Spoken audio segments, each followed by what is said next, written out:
নমস্কার, আমার চ্যানেলে সবাইকে স্বাগত। আপনারা দেখছেন এটা একটা সর্ষে ক্ষেত। খুব সুন্দর সর্ষে ক্ষেতটা, এত সুন্দর হয়েছে, সবুজ চারিদিকে। আর জাস্ট এই লাগানো হয়েছে, গাছটা বেশ কিছুদিন হয়েছে। এরপরে যখন গাছটা বড় হবে, ফুল ধরবে, সর্ষে ফুলে পুরো ক্ষেতটা হলুদ হয়ে যাবে, তখন দেখতে আরও অপূর্ব লাগবে।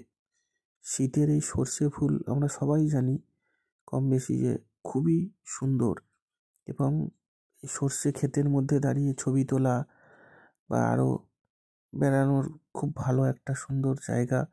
সবারই খুব প্রিয় সর্ষে ফুল, আশা করছি। তো এই সর্ষে গাছটা জাস্ট এটা লাগানো হয়েছে বেশ কিছুদিন হলো।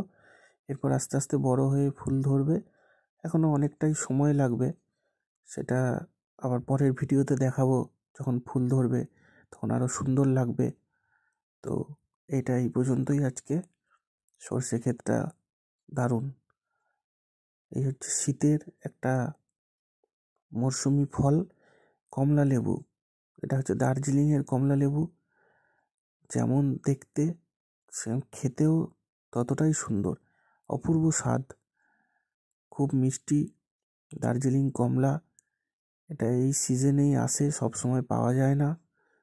তো কে কে দার্জিলিং কমলা ভালোবাসো কমেন্ট করে জানিও। সবাইকে হ্যাপি নিউ ইয়ারের অনেক অনেক শুভেচ্ছা। সবাই ভালো থেকো, সুস্থ থেকো, আর অনেক আনন্দে থেকো। ধন্যবাদ।